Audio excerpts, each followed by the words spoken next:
a Monday afternoon press conference, Governor Gretchen Whitmer gave her update on COVID-19 and the state's pandemic response. State officials are calling for Michiganders to double down on protections, and the governor remains hopeful that increased vaccination efforts will contain the virus. We don't yet have the kind of supply that we need, yet. We do have a plan for 50,000 shots in arms per day once we have the vaccines that we need.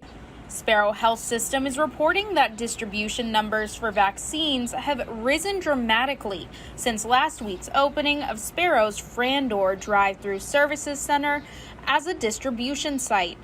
In an interview with Fox 47 News last week, a Jackson County vaccine expert said tracking the future rollout is difficult without enough doses on hand.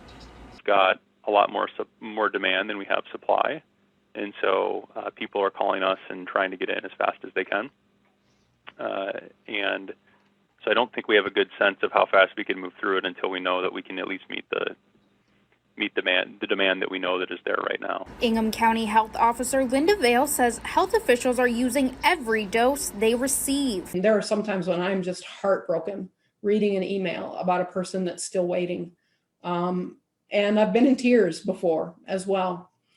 And I wish I had all the vaccine I could, and I could get all 40,000. Cases and positivity rates across the state are trending down following surges in November. Case rates are now at 203 cases per million, and that's down 72% since our November peak that we saw. Michigan has identified at least 17 cases of the B.1.1.7 strain of COVID that appears to be more transmissible in Washtenaw and Wayne counties.